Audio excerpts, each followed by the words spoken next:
le va a ofrecer al país una candidata a vicepresidente.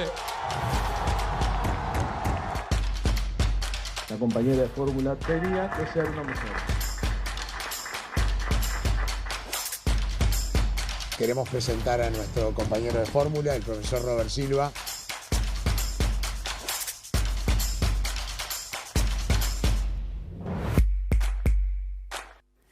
El peso de la vice, ¿qué tal? ¿Cómo les va? Bienvenidos a Todas las Voces, el debate en vivo. Un hallazgo de la producción, esa balanza. Me encantaría que me dijeran luego el año, porque lo que pretendemos representar es el peso específico de la vicepresidencia en una fórmula presidencial. ¿Y por qué ahora ha generado este grado de polémica tan potente?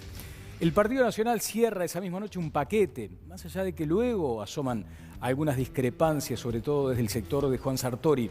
El Partido Colorado también se toma algunos días. Ernesto Talvi dijo, vamos a tomar esto con calma, no dramaticemos, y luego elige a alguien que es interpelado luego desde una biblioteca constitucional. Es un candidato a la vicepresidencia stand-by, digamos, ¿no? Robert Silva García. Y en el Frente Amplio, bueno, surgió también una polémica potente, porque cuando Daniel Martínez hace uso de aquella prerrogativa que entiende le dan los votos y elige a una candidata a la vicepresidencia, es cuestionada.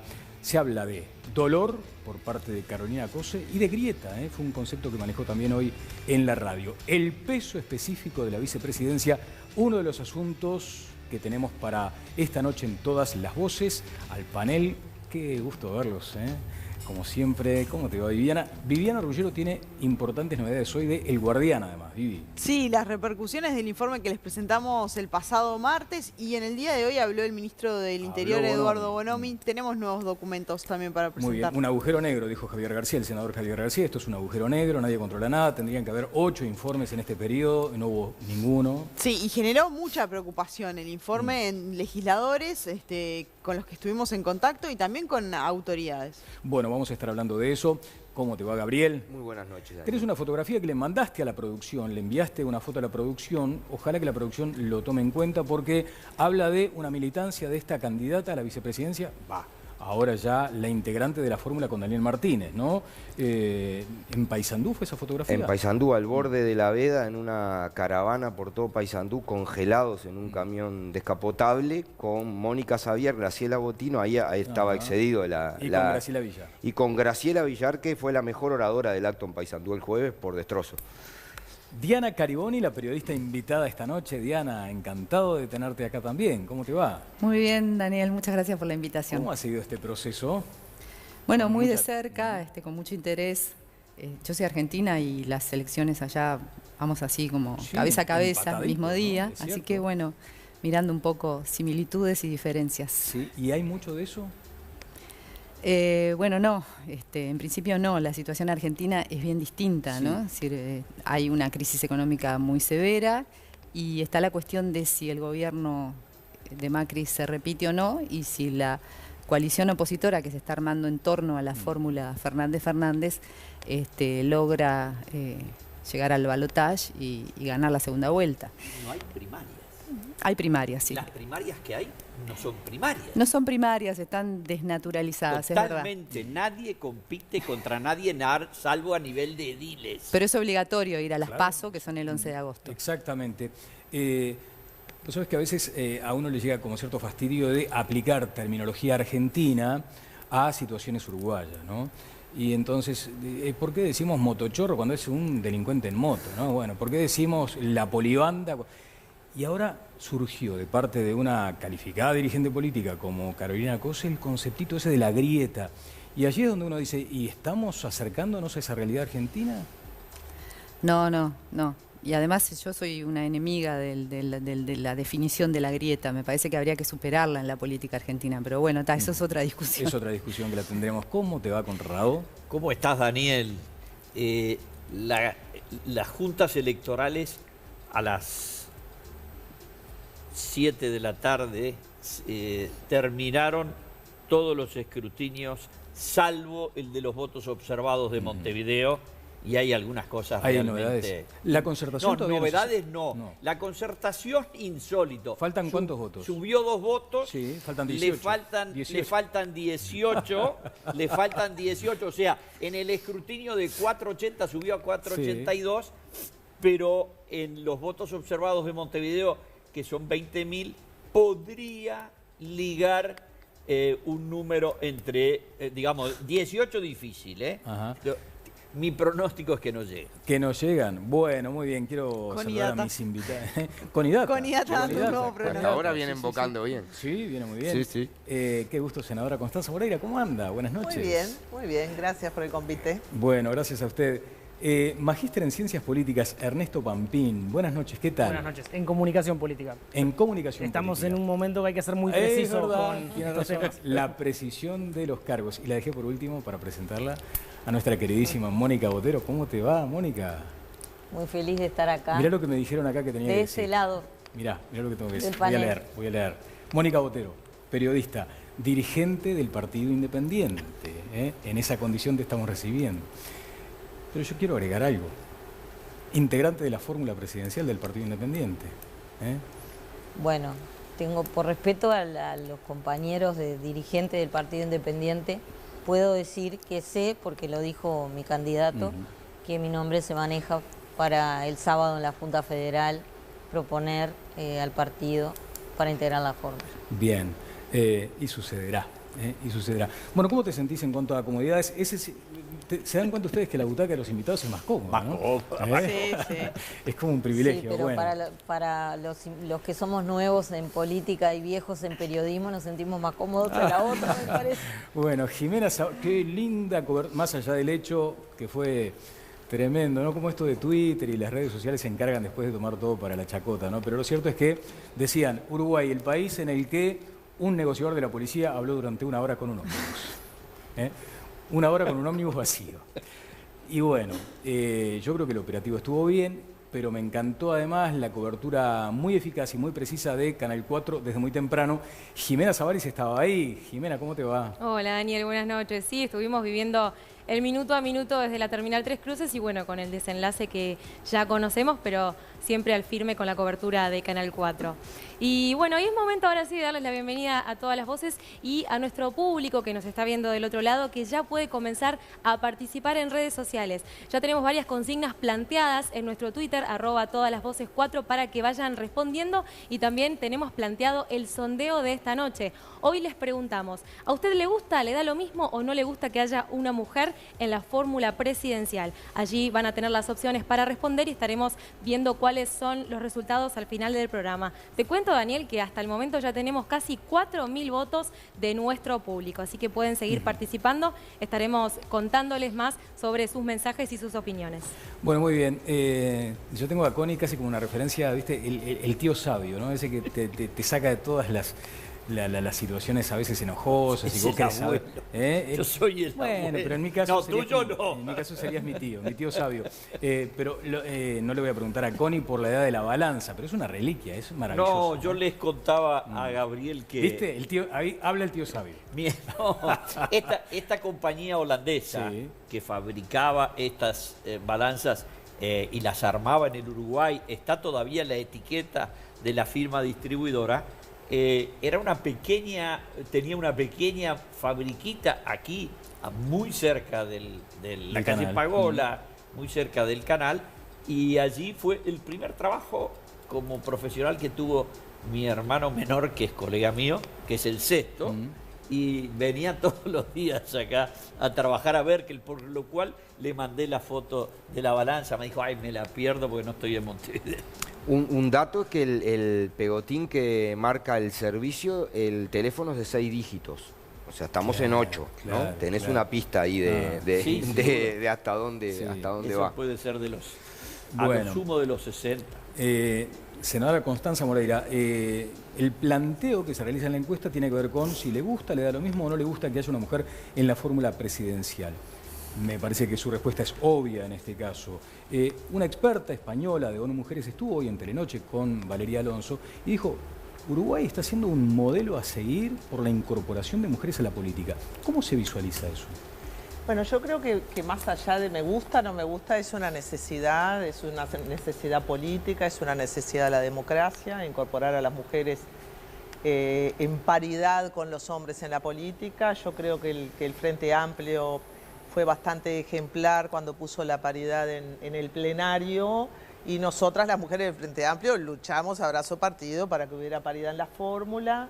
Y cuando yo veo también en las otras fórmulas la presencia de mujeres y pienso lo que hemos avanzado en estos 5 años, en la cuasi naturalización de que las mujeres tienen que integrar la fórmula, cuasi porque no todos van a integrar la fórmula con mujeres, pero hoy ya está siendo visto que si no integras la fórmula con mujeres, algo te está faltando. Yo no quiero que esto se trivialice en el sentido de que, bueno, ahora la moda es integrar la fórmula con una mujer.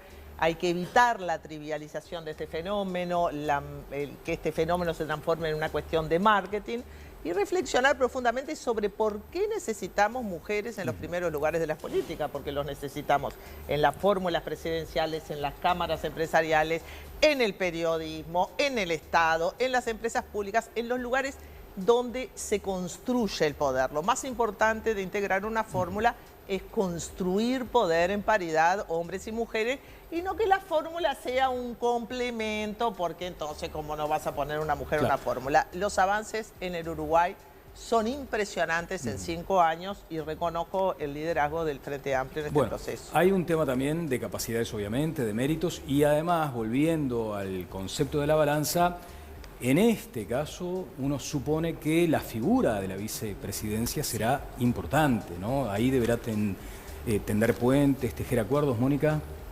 Bueno, yo coincido plenamente con lo que dice la senadora Moreira, hasta la parte del Frente Amplio.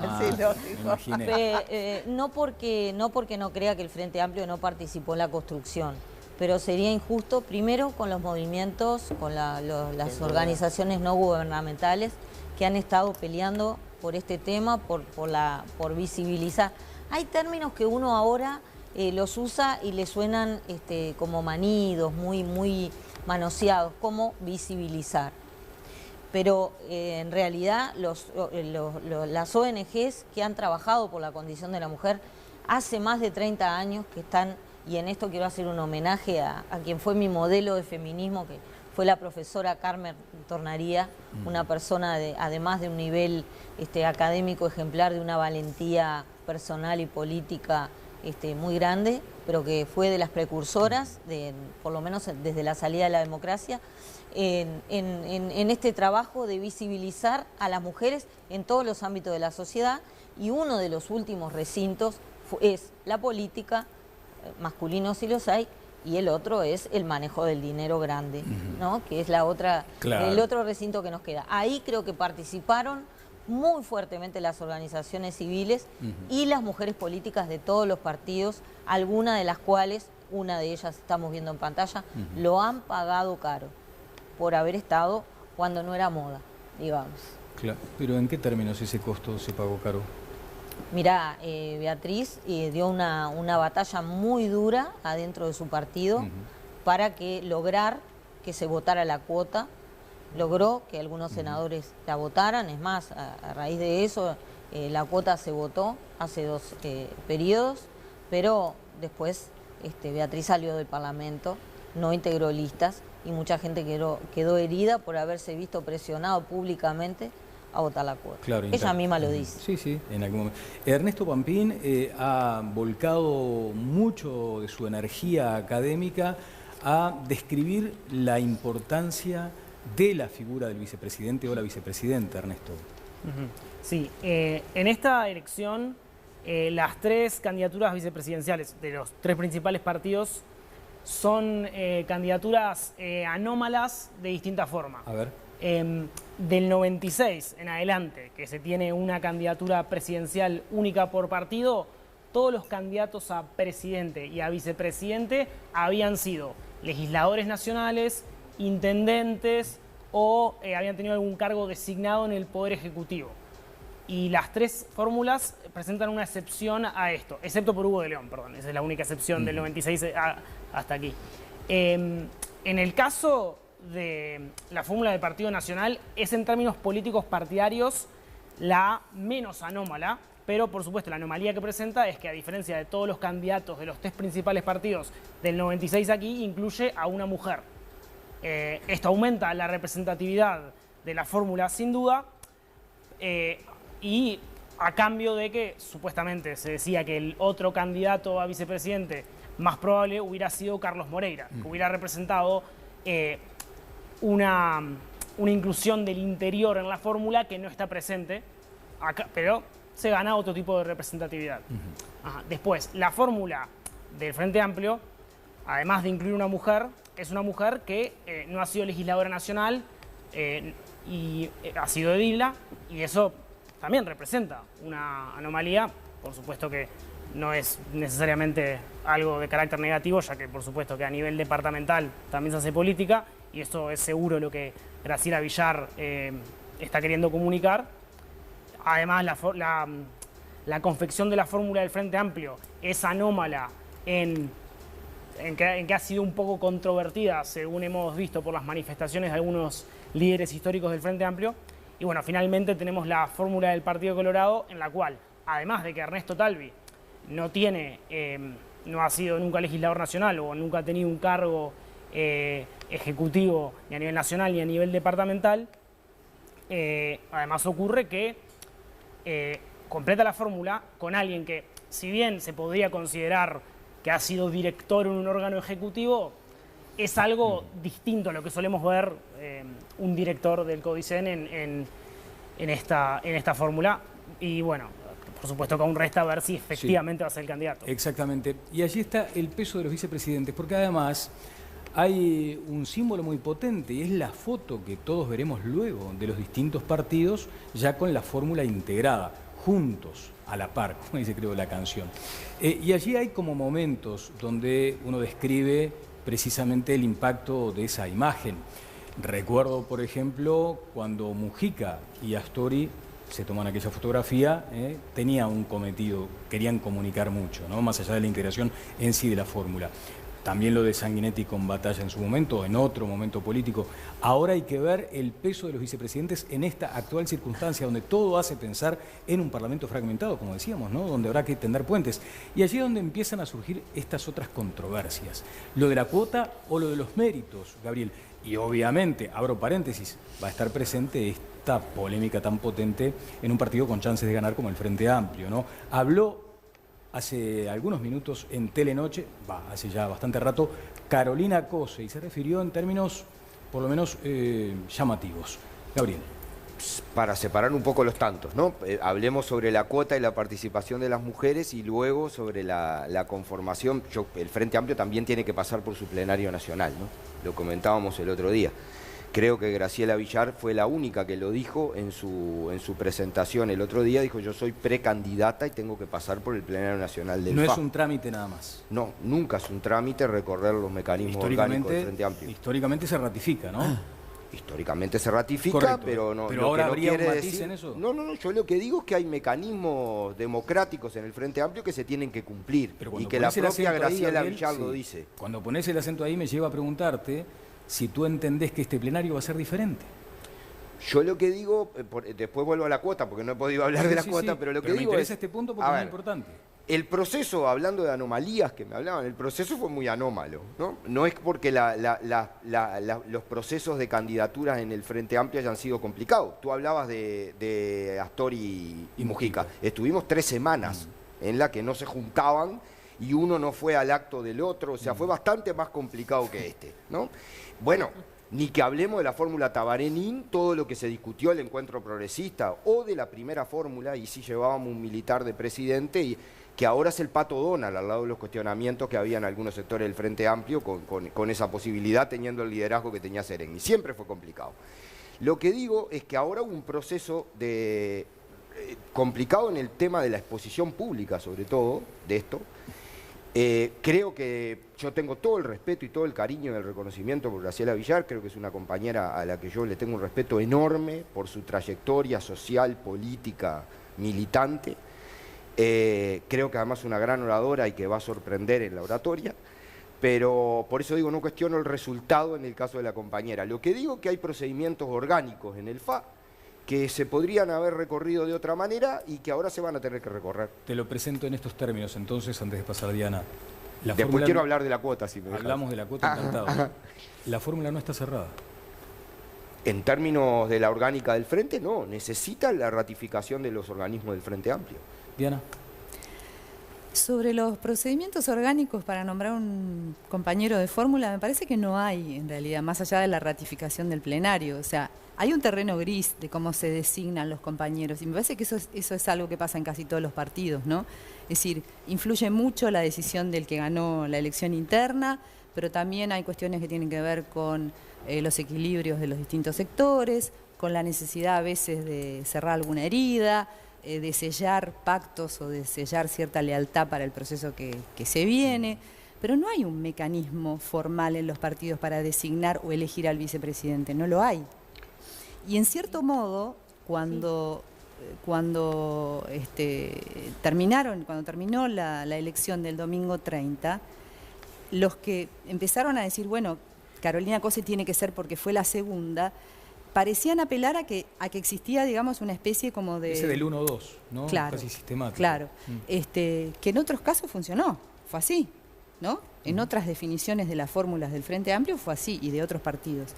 Ahora, me parece que hay un terreno gris ahí de decisiones, y yo creo que lo que quedó más evidente en este caso es, digamos, el Frente está en un proceso de cambio de liderazgo. Y si bien los líderes más veteranos y principales hablaron y dieron su opinión, ya no deciden, o por lo menos ya no deciden solos. Entonces hay una especie como de desconcierto porque hay muchas más voces que participan en la decisión. Es un momento que el poder de decisión está bastante desconcentrado y es un momento de cambio, es como un momento plástico que no sabemos bien en qué va a terminar. ¿Tenés algún matiz con esto? Yo creo que la decisión formal que tuvo, el marco formal de esta decisión fue que tenía que haber una mujer. Eso estaba de alguna manera formalizado. Cosa decidida por el Plenario Nacional. Luego está el marco formal del Plenario Nacional. El Frente es mucha gente, no se puede cerrar una fórmula en un cuarto cerrado entre dos personas. El Frente es mucha gente, eso es una virtud enorme de un partido político, pero causa problemas. Entonces, bueno, se tiene que hablar con mucha gente. De alguna manera lo que ella dice es que el Frente está asistiendo a la novedad de sus recambios generacionales. Eso crea, bueno, ella le llama plasticidad, me encanta la palabra, se pueden usar palabras con juicios de valor más duros. Pero yo creo que esa discusión que de alguna manera genera la exposición pública, porque está la prensa, porque es una discusión natural, es una discusión que un partido grande y que todo lo discute se tiene que dar. Y bueno, lo importante es que el Frente luego de la resolución final, eso lo ves un poco en las redes, después termina como cerrando y van todos atrás, porque también esa es un poco la tónica del Frente, sobre todo teniendo en cuenta que quedan 4 meses de campaña, entonces todo el mundo dice, bueno, ya está, como creo que puso Daisy Tourné, ya está. Querías decir algo y vuelvo con muy cortito. Estoy encantado con los resultados de las elecciones del domingo 30 y con los candidatos que surgieron en el partido que yo voté. Lo que también es público y notorio, y hace años que estoy en contra de las cuotas. Mis ídolas políticas son la señora Margaret Thatcher y la señora Golda Meir, ¿tá? De modo que no me duelen prendas, pero creo en la competencia y creo también en la eficiencia política. Y el tema de las cuotas es de una ineficiencia. Ahora, yo tenía dudas de cómo demostrarlo, pero el Frente Amplio me resolvió mi angustia. Cualquiera que analice desapasionadamente lo que fue esta semana del ingeniero Martínez visitando distintos locales de amigos y compañeros del partido para terminar en una galera con prestidigitación que incluyó presentar a candidata a vicepresidente a una señora que con su grupo apoyó al que salió último en la interna y que además salió tercero adentro del grupo y tiene 2.851 votos, muestra que la sabiduría no estaba del lado de haberse quedado pegados. ¿Qué tiene que ver con las cuotas? Eso tiene que ver con la ley de Lehman, señores. No, eso no tiene que ver con la ley de Lehman. Tiene que ver con una predisposición que fue la paritaria. Cualquiera sabe y lo pueden hacer una encuesta y la encuesta de los que están votando nuestro público está en esa situación. ¿Qué le parece? Muy bien que sea una mujer. Me da lo mismo. Que sea buena candidata, no que sea mujer. Bueno, ese es el tema. A él le da lo mismo.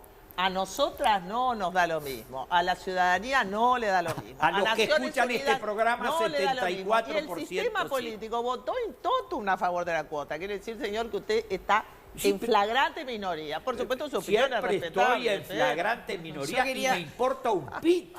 Quería consultarle a la senadora Moreira porque en estos días se ha dicho que si Carolina Cose fuera Carolino, los 65.000 votos que tuvo pesarían para ocupar ese lugar en la fórmula presidencial. No. ¿Usted cree que eso es así? No, porque justamente la fórmula iba a ser paritaria, o sea, que si se hubiera llamado Carolino hubiera tenido mucho menos posibilidades de integrar la fórmula que llamándose Carolina. El tema es así.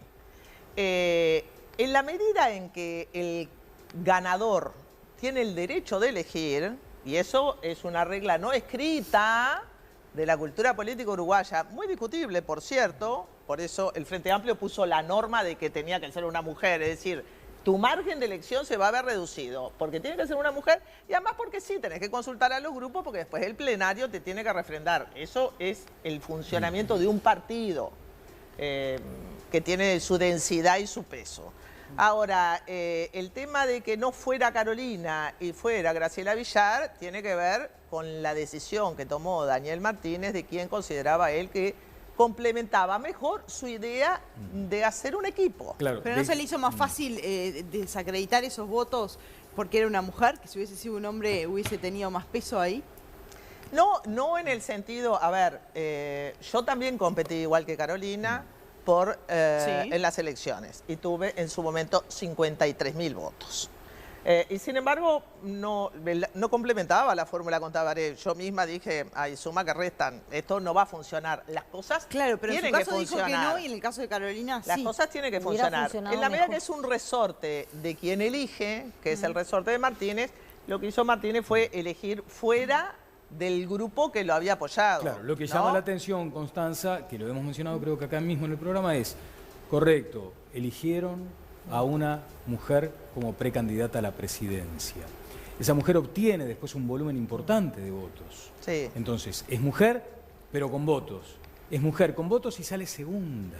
Entonces es ahí donde no se decodifica, digamos, la decisión de Martínez. Hay otra lectura. También nosotros tuvimos una mujer que compitió por la presidencia de la República. No una vez, la tuvimos en este periodo, la tuvimos en el otro. Eso habla algo sobre el Frente Amplio, más allá de la discusión de si ella... A ver, yo también creía que Carolina tenía toda la legitimidad para integrar la fórmula, pero si lo tiene que decidir Daniel, lo decide Daniel. Aún asumiendo riesgos. Sí, ¿no? pero si uno lo compara con cómo se toman las decisiones en los otros partidos, también entre Beatriz Argimón y Luis Lacalle Pou hay una cuestión de identidad que uno podría decir, bueno, capaz que no refleja todo el Partido Nacional.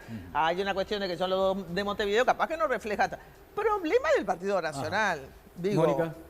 No, sobre eso que la acotación que quería hacer es que me parece que el quiebre y la sorpresa de la gente que observó esto se dio porque se apeló a una campaña con la unidad, todos abrazados, todos abrazados, todos abrazados.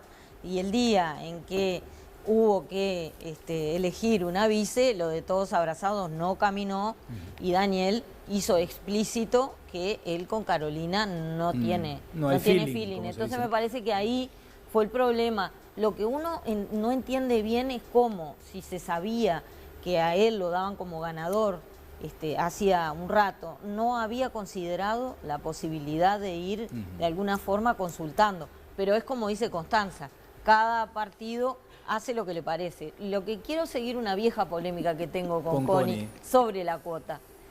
Y además tengo pendiente a Gabriel. El otro día me hicieron una pregunta, me levantaron un centro divino, entonces yo ahora me lo levanto sola para poder cabecear, bueno, por lo menos desde mi punto de vista con el tema. Me dijeron, ¿tú estás a favor de la cuota o de que las mujeres lleguen por capacidad?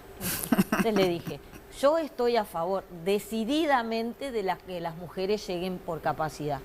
El problema es que está lleno de mujeres capaces que no llegan. Y la historia política del siglo XX, si nos remitimos solo a Uruguay, para no ir al mundo que también muestra lo mismo, pero en Uruguay, y el periodo, si nos remitimos al periodo inmediatamente posterior al final de la dictadura, estuvo siempre lleno de mujeres capaces que no llegaban. O sea que la cuota es para permitir que las mujeres capaces lleguen. Es la discriminación afirmativa, ¿no? Que en algún momento creo que lo mencionan las Naciones Unidas. A ver, con ese tema de las Naciones Unidas, Jimena, y además Connie tiene material, sí. Sí, ahora sí, en breve les presentaremos una encuesta que realizó Opción Consultores para ONU sobre la participación de las mujeres, pero antes, Daniel, queremos actualizar nuestra propia encuesta, nuestro sondeo que presentamos en Twitter y vamos a mostrar en pantalla cuáles son los resultados parciales. De nuestro público que ha votado en Twitter, @todalasvoces4, a un 22% le gusta que haya una mujer en la fórmula presidencial, a un 74% le da lo mismo y solamente un 4% dice que no le gusta. Hemos recibido más de 4.100 votos. Y ahora sí, vamos a presentarles estas placas sobre la encuesta que realizó Opción sobre participación en las mujeres que fue realizada en nuestro país. Y les contamos, entonces, hablamos de un 70% que dice que le gustaría que en los próximos 10 años hubiera una mujer presidenta. Solamente un 5% no le gustaría y un 24%, como ven allí, le daría lo mismo. También hablamos de distintas cualidades, diferentes atributos políticos por género. Los encuestados sostienen que un 15% dice que las mujeres tienen más carisma que los hombres, que por aquí dice solamente un 12%. Hablamos también de otras cualidades como capacidad de mando, un 20% más en los hombres que en las mujeres, por allí un 15%. Por otro lado, sobre alcanzar acuerdos a través del diálogo, por aquí ven un 32% dice que es mayor, es una propiedad mayor en las mujeres que en los hombres. Sobre la honestidad es clara la diferencia. Un 28% cree que las mujeres son más honestas que los hombres, que se presenta un 4%. Igualmente, sobre preocuparse por la pobreza, vemos un 33% sobre un 4%, que es mayor en las mujeres, y allí eran varias de las cualidades. Por otro lado, en cuanto a resolver de forma exitosa situaciones de urgencia, un 22% cree que es mayor que en las mujeres que en los hombres, y teniendo coraje para realizar reformas también, un 22% más en las mujeres y un 10% en los hombres. Y ahí eran varios de los atributos en cuanto a las diferencias en la política realizada por Opción Consultores. Bueno, ¿cómo era el remate de aquella publicidad contundente, verdad? Creo que había una publicidad hace tiempo. Habla Carolina Cose, habló entre noche del dolor, pero antes quiero detenerme apenas un par de minutos en Gabriel, que quedó con el tema de las cuotas pendiente, Gabriel, y luego vamos con Carolina. Sí, solamente yo primero, yo creo que hay que tomar medidas para una situación de desigualdad, corregirla, y por eso apoyo las cuotas. O sea, creo que es una medida que facilita corregir la desigualdad. Me preocupan dos cosas. Primero, la lucha por la igualdad de las mujeres no se reduce a la cuota de la participación política. O sea, es mucho más que eso. Ha habido en estos años cosas muy importantes, como por ejemplo las cláusulas de género en los convenios colectivos, esas que las patronales no quieren en la OIT más. El año por hijo para jubilarse. Hay un conjunto de cosas que han ayudado mucho a reivindicar los derechos de las mujeres. Y estando de acuerdo con Mónica mucho en que la lucha del movimiento feminista y de las organizaciones sociales tuvo mucho que ver, porque hay un problema también, hay una tendencia que no es de las compañeras que están aquí en la mesa hoy, pero a veces hay de pensar que todo empezó ahora, ¿no? Y Uruguay ha tenido mujeres que, claro, eran la excepción, ahora hay que transformarlo en la regla, ¿no? Pero como Julia Arévalo, que fue la primera senadora de América Latina y que en el Senado le tuvieron que hacer baño de mujeres porque no había baño de mujeres en el Senado, cuando ella fue electa senadora. Y tenemos, por ejemplo, por recordar algunas nada más, las 3 presidentas de la Comisión Pro Referéndum, María Stergatis de Isla, Elisa de Lepiane de Michelini, y Matilde Rodríguez de Gutiérrez Ruiz, que fueron 3 mujeres referenciales para un tema central, dirigentes sindicales que yo quiero muchísimo, como Jorgelina Martínez, Mabel Pizarro, que fueron un ejemplo, y secretarias generales de partido, como Marina Arismendi, Mónica Savieri, quien está aquí. Entonces, yo creo que ha habido un esfuerzo muy grande de muchos años de mujeres que pelearon por estos espacios y que es un error, porque no lo han dicho las compañeras, pero digo, algunas personas critican diciendo que la igualdad se reduce a la cuota, y no es verdad, es la cuota y mucho más. Diana, antes de... Sí, 2 cositas sobre el tema de elegir a una mujer para que acompañe al candidato y la complicación que eso significa, que algo de eso dijo Connie. Y bueno, yo acá quiero señalar que en realidad siempre a las mujeres se las pone en el lugar de lo que es complicado, de que traen problemas, de que hay dificultades. En realidad, imaginemos por un momento que el proceso fuera al revés, que en realidad las que hubieran ganado las elecciones internas fueran mujeres y hubiera que elegir a un compañero. Podía pasar lo mismo. Podían pasar las 3 semanas de Mujica y Astori peleándose, por ejemplo. En ese caso nadie diría, ay, los hombres, cómo nos complican, ¿no? Todo el mundo diría, es lógico que haya un hombre en la fórmula, hay que buscarlo y hay que buscar al mejor, ¿no? Bueno, entonces hagamos ese ejercicio de pensar un poco cómo a veces, porque estamos hablando de los avances de Uruguay, pero lo único que hemos visto es que hubo una mujer que se candidateó a la presidencia y que ahora todas las que podrían llegar a integrar la fórmula lo van a hacer en el lugar de las vice. Una en 28, ¿no? Y además. Una en 28. Y otra cosa más, vamos a ver cuántas mujeres van a estar en las listas para el Congreso, para el Parlamento. Vamos a ver cuántas mujeres van a estar en las listas. lo que pasó en las pasadas, ¿no? Que después eran para llenar el formulario, porque después se cambiaron todas por hombres. Ernesto. O muchas por hombres. Creo que lo que ocurre con la fórmula del Frente Amplio es una disconformidad con el proceso y probablemente para algunos dirigentes con la candidata. Que en 2009, con Astori Mujica, el proceso fue entreverado, fueron esas 3 semanas fatídicas, pero la verdad, una vez concluidas esas 3 semanas, estaba todo el mundo dentro del Frente Amplio relativamente conforme que se había podido concretar esa fórmula.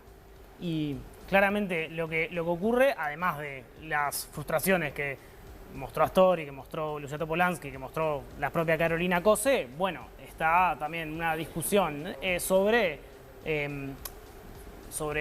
cuánto aporta a esta fórmula y a sus prospectos electorales la candidata a vicepresidente. Y bueno, desafortunadamente, gane o pierda el Frente Amplio, esa va a ser la principal variable por la cual se terminará evaluando la calidad de esta fórmula, más allá de que posiblemente haya criterios por los cuales esta fórmula es representativa, que bueno, van a quedar empantanados según los resultados electorales. Bueno, ¿qué decía Carolina Cose en Telenoche sobre su dolor?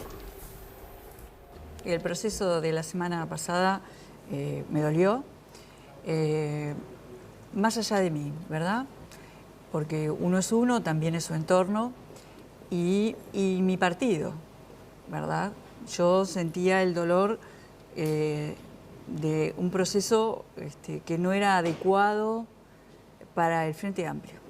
Y bueno, en estos días de reflexión y de conversaciones, hoy decidí,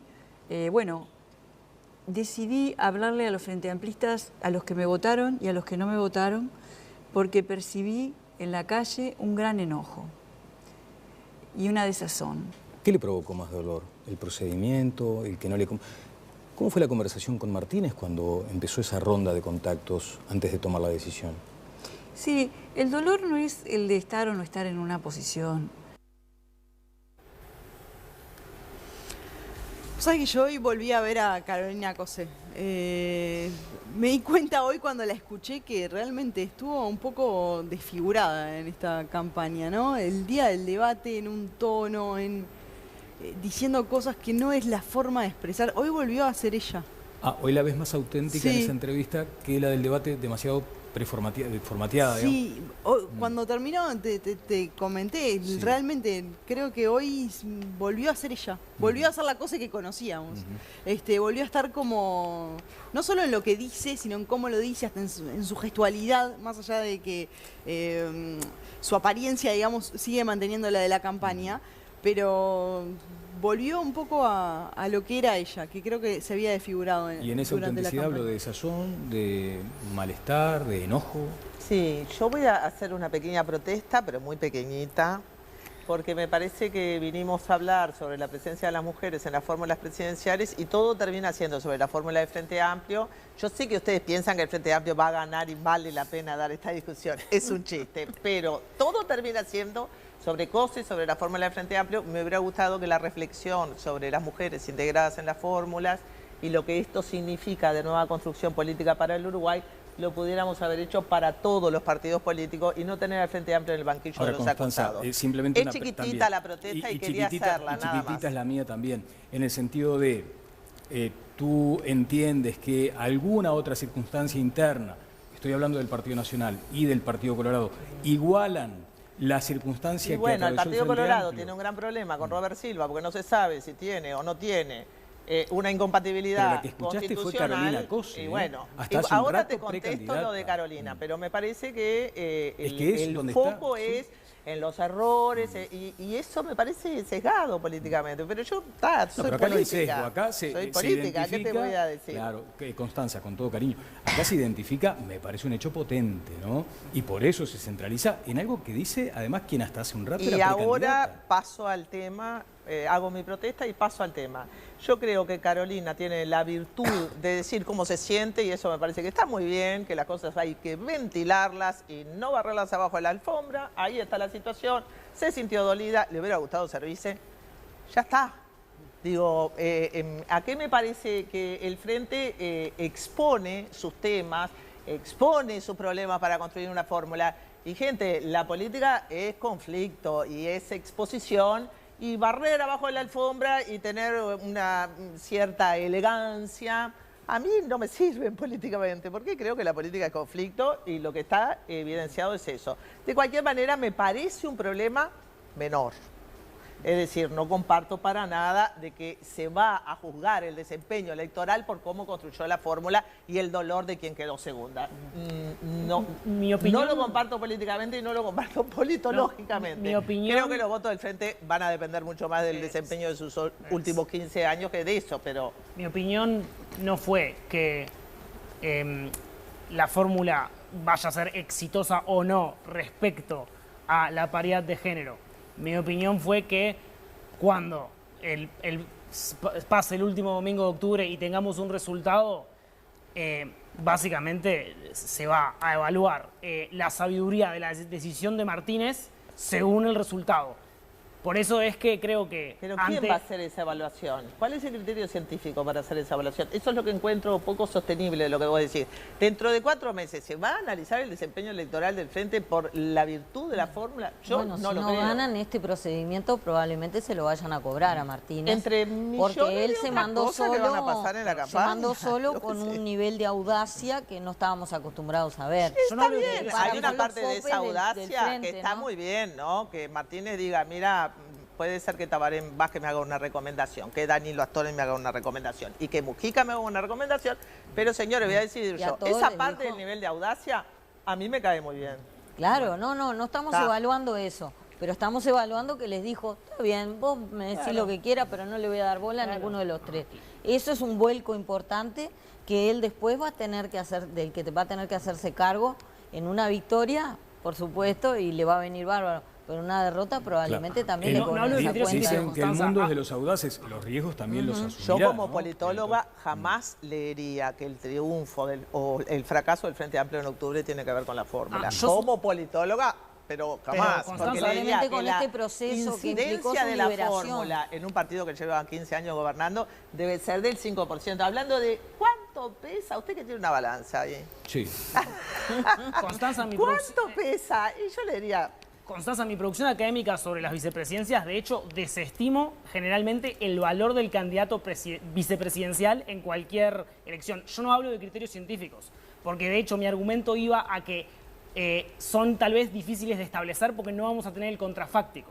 Exacto. Claramente, todo lo que estamos hablando aquí de virtudes y defectos de fórmulas presidenciales no puede tener criterios científicos porque el contrafáctico es inaccesible. Pero entonces, estamos de acuerdo. ¿La gente para ustedes vota partidos y no candidatos? La gente que vota el Frente Amplio vota partidos. En el Uruguay todavía se vota partidos. Hasta la última encuesta que tenemos, te diría que la inmensa mayoría vota partidos. Los candidatos no son independientes. Un mal candidato ¿Y por qué es tanto terrible. lío? Hay gente que se puede Pero el preguntar, Uruguay ¿por qué tanto todavía lío? tiene una cultura de partidos. ¿Y por qué tanto todavía. lío con la fórmula entonces? ¿Eh? ¿Y por qué tanto lío con la fórmula? Es lo que se puede preguntar mucha gente, ¿no? Pero lío con la fórmula lo tenemos porque es la semana de la fórmula. Mire que los líos que van a venir después son de otra naturaleza. Entonces esta, como es la semana de la fórmula, bueno, estamos analizando cómo los partidos hicieron sus fórmulas. Yo sinceramente creo lo mismo. O sea, yo creo que no estamos ante un problema grave en el Frente Amplio, ni mucho menos. Por eso ponía los antecedentes históricos. Tuvimos problemas bastante más serios para conformar la fórmula del Frente Amplio que esta. Llevó congresos enteros, con noches enteras de negociaciones, con miles de personas al borde de un ataque de nervios, y se resolvió. Lo que sí creo, independiente, y tampoco quiero aclarar porque... Viste que las interacciones son complejas, yo no sé si no fui claro, pero en ningún momento cuestioné a Graciela Villar, todo lo contrario, ¿no? Dije con claridad que me parece una excelente compañera y que le reconozco una trayectoria social y política enorme, enorme. Por ejemplo, recibió un ataque de parte de alguna gente que me pareció terrible y que no lo comparto en ningún sentido. Lo que digo... ¿Qué ataque? Es que un ataque de cuestionamientos personales espantosos que terminó repercutiendo en los medios. ¿Sobre su formación académica, por ejemplo? No. Esa es otra discusión. Digo sobre su persona, con calificativos de alguna persona que en algún momento pesó en el Frente Amplio y que hoy no pesa nada en ninguna parte de la sociedad. No estás hablando de lo del título, ¿no? Para aclarar. No. Eso no fue un ataque personal. Lo que digo es que hay un ataque personal que no solo no comparto, sino repudio, ¿no? Entonces, lo que digo... Que también es más fácil atacar a una mujer que a un hombre siempre, ¿no? Es muy, muy complicado eso. Entonces, yo lo que me refiero en el Frente es que el Frente va a tener que recorrer sus mecanismos orgánicos, no porque lo vayan a cuestionar, porque le da legitimidad. Te lo voy a poner negro sobre blanco. Daniel Martínez puede ser muy audaz, y está muy bueno que le diga que no a Tabaré Vázquez, a Mujica y a Astori. Lo que no puede decirle que no es al Frente Amplio y a sus organismos. Eso no puede hacerlo. Ni debe hacerlo, porque es una construcción democrática en una interna que fue la más repartida de todas, donde por primera vez el candidato que es electo a presidente del Frente Amplio no llega al 50% de los votos. ¿Qué plenario que se Y viene? por lo tanto, yo no estoy admitiendo nada. Creo que el plenario va a ser muy bien y que va a ser una síntesis política de mucha madurez. Lo que digo es que recorrer esos mecanismos le agrega a la fórmula y le agrega a Daniel Martínez como candidato. Y además quiero decir que estoy seguro que Daniel Martínez lo va a recorrer y que Graciela Villar también. Jimena Savaris tiene mensajes de la audiencia, luego voy con Conrado Gius. Sí, Daniel, hemos recibido varios mensajes, muchos mensajes con el hashtag Opino en TLB en Twitter y vamos a compartir algunos de ellos de nuestra audiencia. Por aquí Mara nos dice, no es cuestión de género, se trata de tener la capacidad para llevar el cargo. Por aquí Martínez dice, el sexo, la raza y la religión es indiferente. Me interesa que sea honesto o honesta y gobierne a favor del pueblo, pero a favor del pueblo de verdad. Basta de poses, versos y frases hechas. Y por aquí Guillermo expresa, creo que lo importante es la capacidad de las personas y no su sexo. Tampoco acepto que haya gente que se arrobe títulos que no obtuvo. El título es lo que acredita que una persona es entendida en un tema. Los que se lo arroban lo hacen por no sentirse alguien. Eran varios de sus mensajes y pueden seguir escribiéndonos con el hashtag Opino en TLB.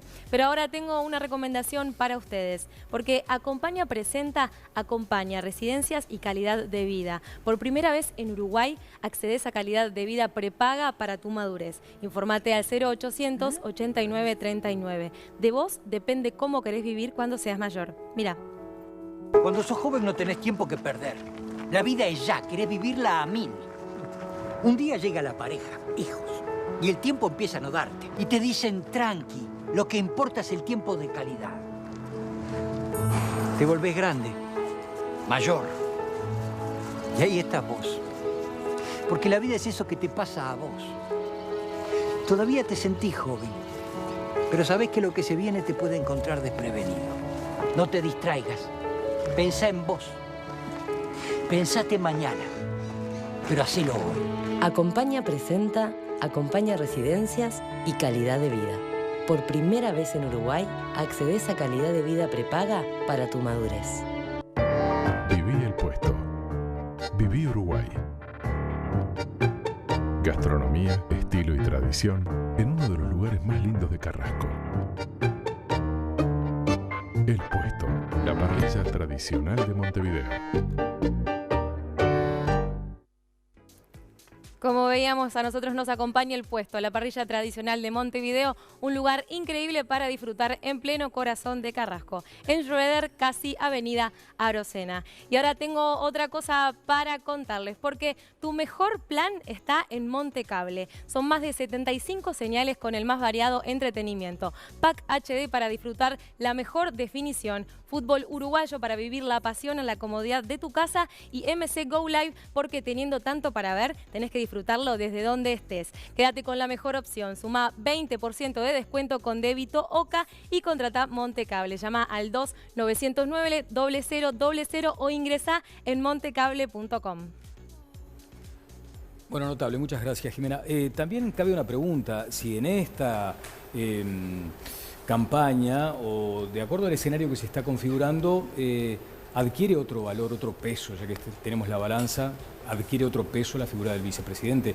Una cosa es ser, y esto es una especulación personal, vicepresidente de un gobierno con mayorías parlamentarias, como le sucedió durante estos años al Frente Amplio. Otra bien distinta es si la configuración parlamentaria es fragmentada, ¿no? Como podría llegar a suceder. De hecho, se está mencionando la posibilidad de que haya algo así como 7 u 8 partidos. Va a ser, Conrado. Va a ser. Bueno, ¿qué me querías decir de esto? No, yo quería decir que yo tampoco creo que el motivo por el cual el Frente Amplio va a perder el gobierno en octubre de este año sea unicausal y se lo van a atribuir a la señora que aspiraba a ser psicóloga social.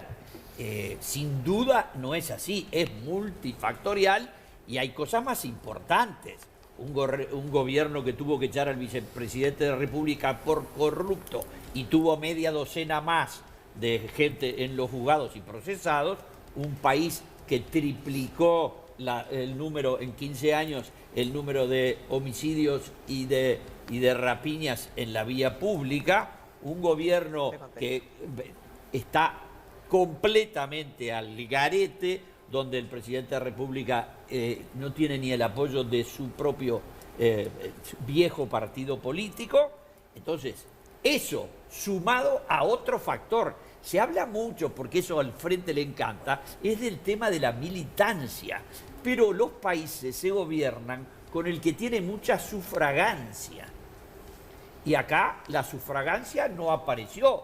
El Frente tuvo 301.000 votos la vez pasada, la cantidad de participantes subió 10%, tenía proyectado para tener una performance igual, tenía que tener 340.000 y tuvo 257 con las cifras cerradas a hoy, 80.000 menos. Mientras tanto, el Partido Nacional mantuvo su participación y el Partido Colorado creció al 27%. Y todavía no salió el señor Manini Ríos.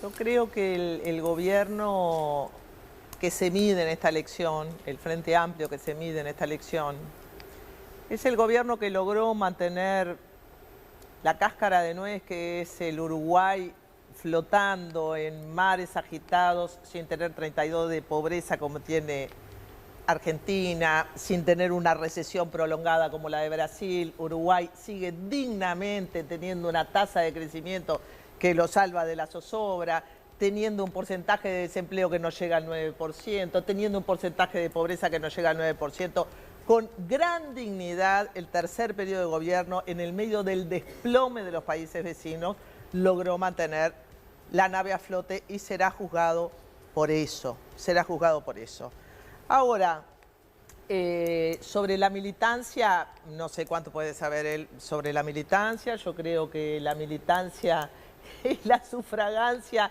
son dos conceptos distintos. La militancia puede ser mucha, puede ser poca, pero igual a cada uno de los militantes que muerto de frío andaba recorriendo circuito, vale mi saludo y mi homenaje. Lo hablábamos con Mónica Botero recién, qué importante que es la militancia.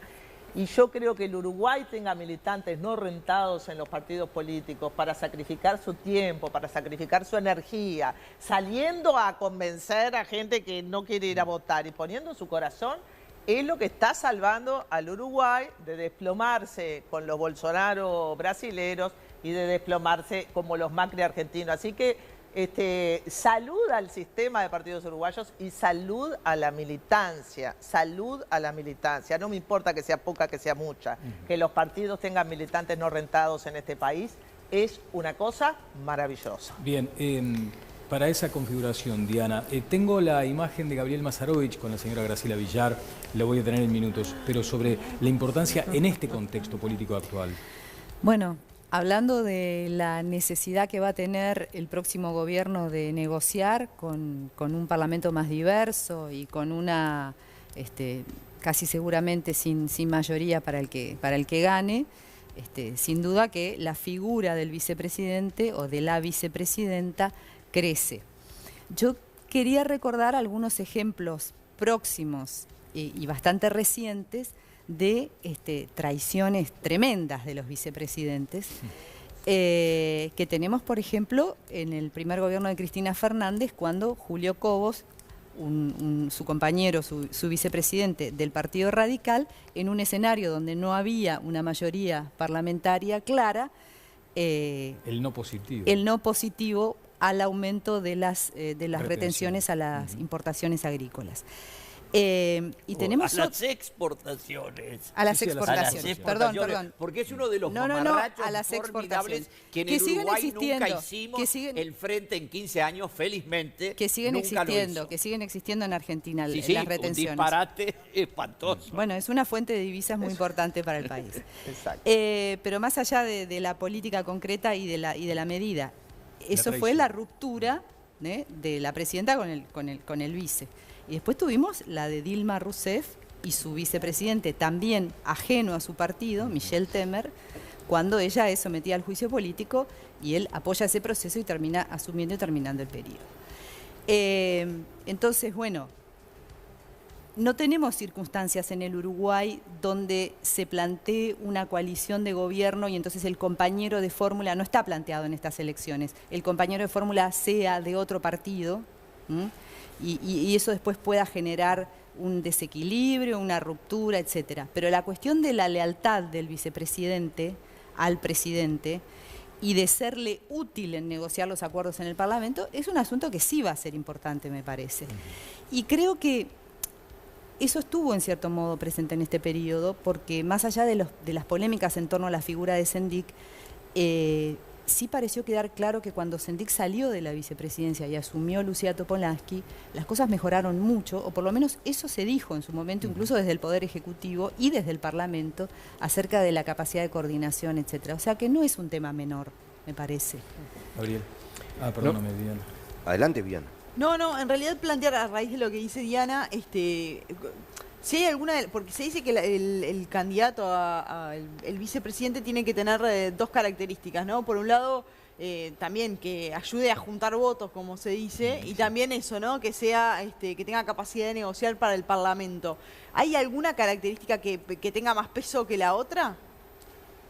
En Uruguay hemos visto que desde el 96 aquí, que hay un candidato único, tenemos muchos ejemplos de recomposición de la unidad partidaria, con, por ejemplo, Valle Hierro, con la calle Larrañaga, la calle Pou Larrañaga. Es por ahí la variable más relevante en el sistema uruguayo, porque otros clivajes son menos importantes en Uruguay. Por ejemplo, ni siquiera se ha respetado demasiado el clivaje Montevideo interior a la hora de construir las fórmulas. Y claramente, ¿qué pasa? La vicepresidencia, por ejemplo, lo que decía Diana recién, en Brasil y en Argentina la discusión es parecida. Se habla de, bueno, cómo este candidato presidencial se va a aliar con algún aliado extrapartidario para hacer una fórmula más representativa. Y la conversación es la misma, a pesar de que el vicepresidente en Argentina es el presidente del Senado y el vicepresidente en Brasil no tiene nada que ver. Es una especie de ministro sin cartera que ocupa puestos en distintos consejos. Entonces, ¿qué pasa? Básicamente se puede decir que el vicepresidente es una contradicción en el sentido de que en el presidencialismo otorgamos a una sola persona, ¿no? La jefatura de Estado y la jefatura de gobierno. Pero por alguna razón, en estos sistemas donde a diferencia del parlamentarismo se otorga ese rol a una persona, que se entiende que es una persona y no un representante elegido por el Parlamento, sino que tiene una legitimidad aparte, sin embargo viene viene acompañado de otra persona, que es elegida más que nada por criterios electorales, el candidato vicepresidencial es bueno para octubre y no necesariamente para marzo. Y bueno, claramente lo que ha pasado en casos como el de Cobos y el de Temer y el de Sendik es tal vez que al priorizar octubre en vez de marzo, por decirlo de alguna forma, han terminado dentro de los binomios vicepresidenciales personas con un capital político limitado justamente porque eran buenas para octubre y no necesariamente para marzo.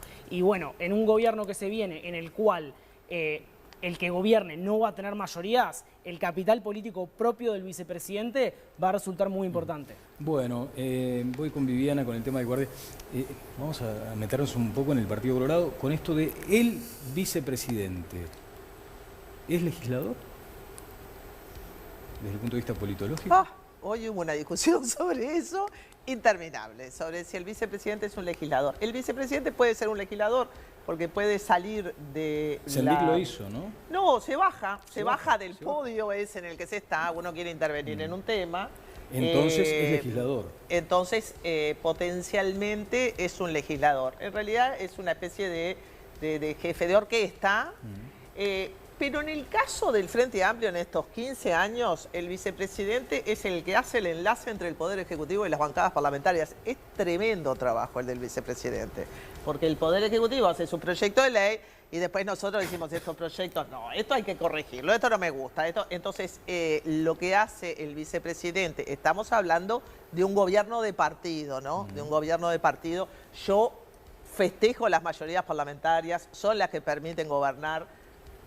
Vamos a ver lo que va a hacer este país sin mayorías parlamentarias, donde todos los actores van a tener poder de veto para decir esto no, esto no, esto no, y van a terminar. Yo no quiero ni imaginarme un presupuesto sin mayorías parlamentarias, porque todos van a jugar al poder de veto. Es el vicio de la aplanadora en todo caso. Pero ¿qué aplanadora? Usted vio todos los líos que tenemos en el Parlamento, no funciona el aplanador. Pero sí el vicepresidente hace ese vínculo entre el Poder Ejecutivo y las bancadas parlamentarias, que en el caso del Frente Amplio fue un rol crucial. Un apuntecito sobre esto, Mónica, porque nos tenemos que ir con Viviana. Sobre el poder de veto y la falta de mayorías, me parece que esa dinámica, aún teniendo mayoría parlamentaria, se dio en la interna del Frente Amplio y el poder de veto de los sectores más radicales del Frente lo sufrimos, lo sufrimos porque los que no estamos de acuerdo con ese veto, que se dio dentro del Frente Amplio, no se dio en la discusión abierta parlamentaria, pero todos sabemos que hay un montón de proyectos de ley donde el MPP y el Partido Comunista vetaron determinados proyectos y esos proyectos no salieron, salieron como ellos quisieron. O la aprobación de comisiones investigadoras no también, era una mayoría parlamentaria, pero en realidad la discusión se daba afuera, ahora se va a dar en el Parlamento a la vista de todos y tratando de acordar. Decime, Mónica, ahora voy directo a tu partido. ¿Te estoy haciendo esperar mucho, Viviana? No, por favor, estoy acá. Dame 2 minutos. Dame 2 minutos porque se habla de la bajísima, escasa y mala performance electoral del Partido Independiente el 30 de junio. A tal punto que, visto el tablero, decís, opa, apareció Manini como cuarto partido, desplazando al Partido Independiente. Eso fue una primera lectura, ¿no? Una primera vista sobre eso. Bueno, me parece una lectura sumamente incorrecta de la realidad, porque me parece que el hecho de que los 3 partidos principales hayan tenido una competencia interna tan intensa ha hecho que empezáramos a leer estas primarias, estas internas. Viste, me estoy contagiando también de los términos argentinos. Estas internas como si hubieran sido elecciones nacionales, que no lo fueron. El Partido Independiente, además, está en contra de la obligatoriedad de las elecciones internas en los partidos, porque considera que cada partido debería tener derecho a establecer quién es su candidato presidencial con una democracia o un sistema de organización propio e interno, y no necesariamente porque una ley. Pero el Partido Independiente respeta las leyes y lo hace cuando eso implica además un gasto de dinero para un partido pequeño, no solo nosotros, sino todos los demás. Pero tuvieron una baja votación. Partidos pequeños. ¿Se la adjudican a algo? Tuvimos una baja votación porque se decidió, que por una cuestión económica también, de no dilapidar recursos que son muy escasos, no hacer ni un solo segundo de publicidad en medios masivos de comunicación. Eso sigue teniendo un peso muy importante. No se hizo porque se consideró que esto era un trámite por el que había que pasar. El Partido Independiente necesita 501 votos válidos para poder presentar a su candidato presidencial y no hizo ningún esfuerzo para aumentarlo. Me podrán decir que tuvo una votación superior en el anterior. En el anterior sí se hizo publicidad y además estaban aquellos minutos que daban DEU y creo que eso hizo la diferencia. De todas maneras, entre 2.000 y algo, hoy subimos como 50 o 60 y los 3.000 y pico que se tuvo en la elección tampoco son una gran diferencia. Lo que quiero aclarar es que es verdad que el sistema político debería tomar nota de la alta votación que tuvo lo que sería el primer partido corporativo, que además es de derecha pura y dura que ha tenido el Uruguay, que es el partido de la corporación militar, que deberíamos tomar nota de que eso existe, pero no me resisto a considerarlo el cuarto partido. El cuarto partido del Uruguay tiene 73.000 votos que consiguió en una elección nacional donde se comparaban unos partidos con otros en 2014. En octubre de 2019 volveremos a conversar sobre quién es el cuarto partido. Gabriel, ¿querías hacer un apunte? No, yo quiero decir lo mismo, yo comparto, yo creo que se pueden hacer muchas lecturas y obviamente están todas bien, pero digo, cualquier idea de proyectar mecánicamente los resultados de junio a octubre conduce a errores muy grandes en todos los sentidos. Me parece, además, quiero hacer un apuntecito, yo creo que la apuesta del Partido Colorado a la fórmula que hizo, más allá de lo cuestionado de lo de Robert Silva, no solo lo constitucional, ¿no? Porque yo decía el otro día en un debate que a mí me llama mucho la atención que se cuestione a los estudiantes por colgar un cartel en la puerta de un liceo por la reforma, por violar la laicidad, y que alguien utilice la estructura de la educación pública uruguaya para hacer una precandidatura. No hay problema con la laicidad. Me parece por lo menos criterios bastante dispares. Bueno, utilizar estructuras oficiales para proyectar una precandidatura, me parece que alguien del frente no lo puede mencionar. Yo lo puedo mencionar, ¿cómo no? Realmente se han construido cada candidaturas y precandidaturas desde estructuras oficiales y con dinero público, que si nos ponemos a hablar de eso, vamos a continuar el programa. No podemos hablar sin problema de eso. Yo creo que al contrario, creo que la izquierda, y en este caso además, ha recuperado la posibilidad de generar candidatos desde las organizaciones sociales y desde la historia. De los gobiernos.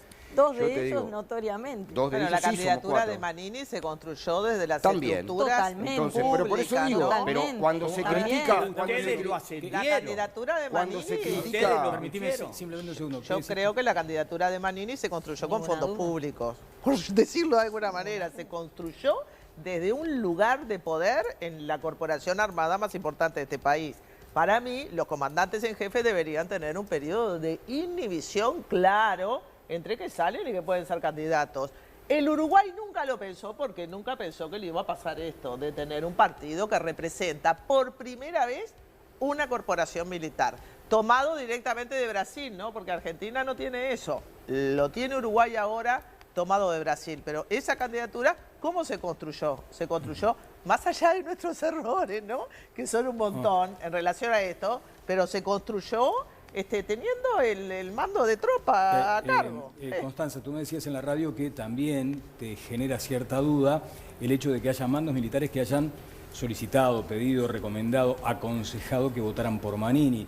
¿Presentaste esa denuncia ante el ministro de Defensa? No. Y me encargué de decir en la radio, eso es muy grave, me encargué de decir en la radio exactamente lo que dije, que los 50.000 jubilados militares que Manini viene a defender, porque por primera vez con la reforma de la ley orgánica militar, con la reforma de la caja militar, con el impuesto a las altas jubilaciones militares, esta corporación sintió que le estaban tocando sus intereses. Por eso se armó para representarse a sí misma políticamente. Y además por el efecto de difusión de Bolsonaro, porque vamos camino, no sé si del cuarto partido, pero sí a tener una bancada militar en el Parlamento. Y no tenemos una bancada evangélica, pero vamos camino podemos llegar a tenerla una bancada también, de ex militares en el Parlamento. Y podemos llegar a tener una bancada evangélica también. Dudas. Y ese creo que va a haber es grande como un meteorito que acabó de caer en el sistema político, y eso se hizo con fondos públicos, claro que sí. El agujero negro del Guardián.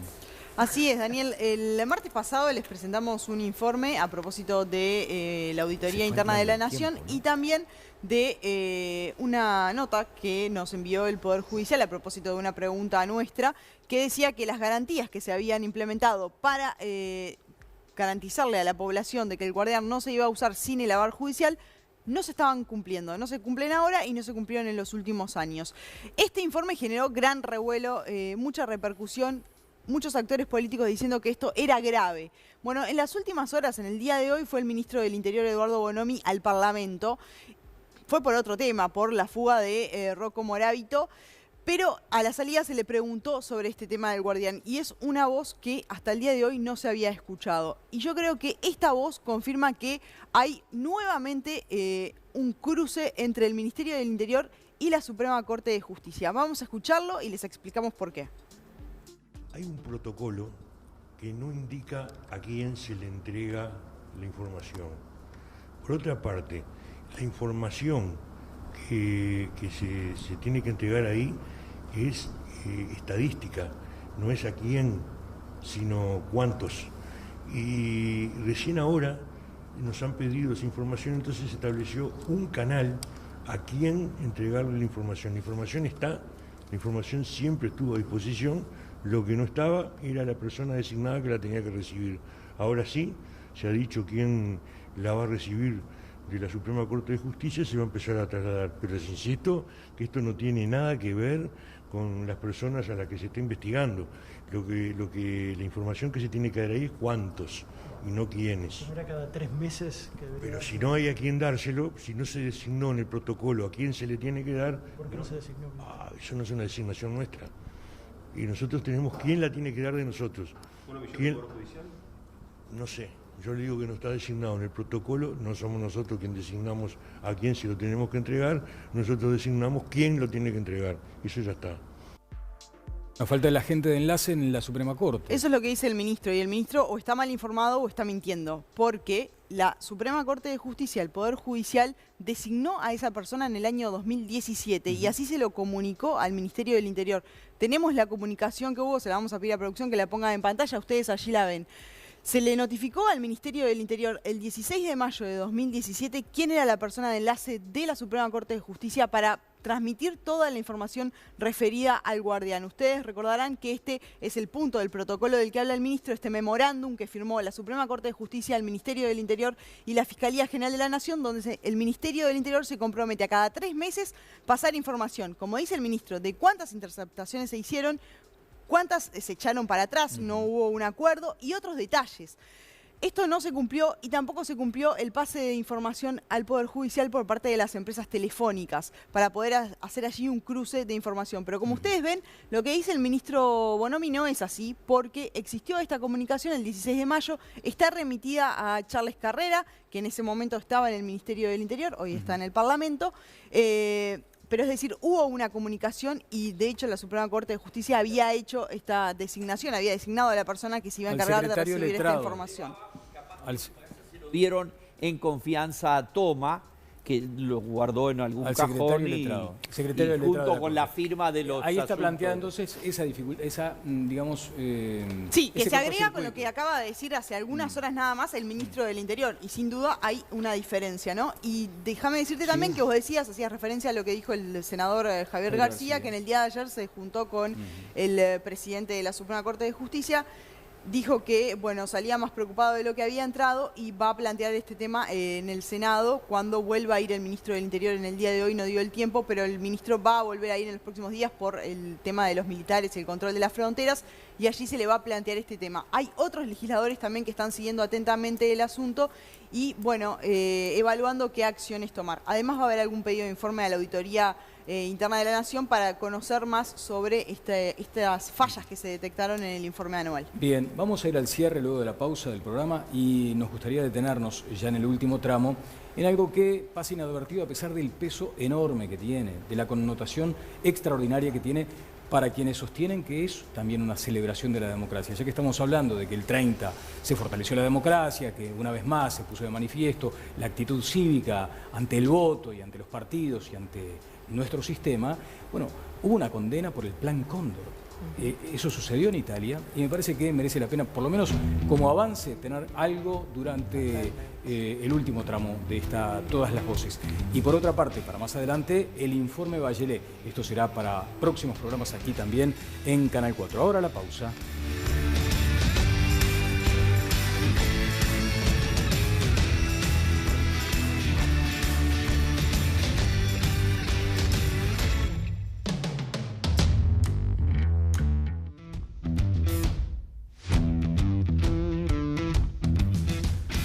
Bueno, se saludó la decisión del gobierno italiano como una defensa. De hecho, se habló en términos casi que festivos respecto a la democracia.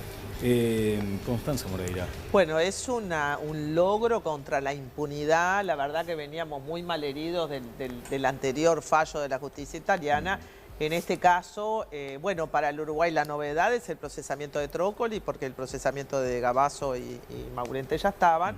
Que recordemos que fueron los que estaban en los tribunales de honor, pero la verdad es que como es la justicia italiana y es un procedimiento internacional que desnuda el Plan Cóndor, que es un plan de terrorismo de Estado compartido, un Mercosur terrorista, digamos, tiene una importancia pero fundamental. Así que yo me alegro que cierres el programa con esto porque es una buena noticia para la democracia, es una buena noticia para las organizaciones de derechos humanos, para la lucha de los derechos humanos y es un golpe contra la impunidad. Cadena perpetua a represores, Mónica. Bueno, yo filosóficamente soy contraria a la cadena perpetua. No me gusta. Celebro que en Uruguay no exista. Pero, por supuesto, que un fallo de condena al Plan Cóndor y un fallo que explícitamente censure y condene a los represores durante la dictadura uruguaya me parece una buena noticia. Gabriel. Sí, yo más allá de la pena en sí, que creo que a esta altura no es lo cuestión, creo que lo que es muy importante es incluso recordar que este juicio nace a partir de la iniciativa de familiares de desaparecidos que no encontraban respuesta en sus países por la vigencia de las distintas leyes de impunidad y que impedían que se lo juzgaran y que deciden hacer la denuncia ante la justicia italiana. Y yo creo que es una muy buena señal que más allá de los nombres establece un cuestionamiento internacional a una internacional del terror que además siguió operando, porque nosotros tuvimos en democracia el caso Berríos, que es hijo del Plan Cóndor, y creo que es una señal muy fuerte para la democracia latinoamericana, sí, sin duda. Muchas gracias a los invitados, a ti especialmente, Diana, por esta presencia. Gracias a ustedes por la invitación. Y te esperamos pronto. Conrado, muchas gracias también. ¿Cómo se pelean en la tanda, Conrado y Gabriel, cuando se... O sea, basta que vos pongas una carpeta que diga Cuba ahí, y si está pintada de rojo todavía, y ¿no? No. ¿Por qué Cuba sigue generando eso? ¿No? ¿Qué cosa tan... Y es bien fácil. Es el único país del mundo que tiene al mismo grupo de milicos gobernando desde hace 60 años. Y aquí tenemos a los idealistas de la izquierda que están todos en contra de los milicos y han apoyado sistemáticamente, entre ellos, la inefable senadora Constanza Moreira. Te voy a contar una anécdota personal para que entiendas lo que significa Cuba para mí, ¿no? Cuando a mí me llevaron preso acá en la policía y tenía 16 años y me torturaron 42 días, parte de la tortura era para hacernos firmar que nos habíamos entrenado en Cuba. ¿no? Yo nunca había salido de Pando. Y con 16 años yo dije, no, yo contra Cuba no firmo nada, porque tengo mucho para agradecerle a la solidaridad de la Revolución Cubana. Eso significa Cuba para mí, así la voy a discutir y debatir. Políticos, a ver, Gabriel, que hoy no hubo día nadie que fue están a Cuba. torturas Esto también. es maravilloso. A ver, Acaban de oír una declaración. A ver, tengo que cerrar, pero hubo una alusión personal, simplemente me permito saber. Inefable quiere decir que no la puedo describir. Eso es. Describir a Cuba como un gobierno de milicos es de una ignorancia política tan grande que simplemente no vale la pena contestar. Vamos a volver el próximo Todos martes milicos, a del las primero al 10:30, después de las 10:30 de la noche, a otro debate en vivo de Todas las Voces por Canal 4. Me quedo con la balanza, el peso de estos debates. Un día habría que aquilatar el peso de estos debates en los resultados electorales. El rating también. Sí, bueno. Que pasen bien, que descansen. Chao.